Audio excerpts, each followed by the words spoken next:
এই একটা মেহেদি কাজ খুঁজতে খুঁজতে মনে হয় আমি ভাবতেছিলাম আমার চুলই পেকে যাবে। বেশ কিছুদিন যাবৎ একটা মেহেদি গাছ লাগানোর অনেক চেষ্টা করতেছিলাম। প্রথমত না কোথাও সুন্দর চারা পাচ্ছিলাম না কিছু। তারপরে বাজার থেকে কিনে আনা ডাল পুঁতেও দেখছি, হয় নাই। তাই ডাল থেকে যেহেতু হয় নাই, তারপরে একটা চারা এনে লাগিয়ে দিছি। এখন দেখতেছি চারায় মানে মেহেদি গাছ আর কতটুকু পুষ্টি খাবে, তার চেয়ে বেশি মেহমান এসে গেছে, পেঁপে চারা, ঘাস, এটল।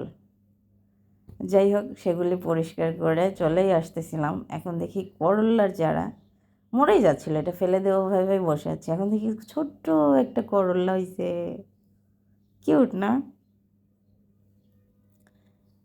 আমার বোন ছোটোবেলা মনে করানোর জন্য আমাকে এই তেঁতুল চকলেট দিল। ছোটোবেলায় কত খাইছি, অনেক দিন পর দেখলাম।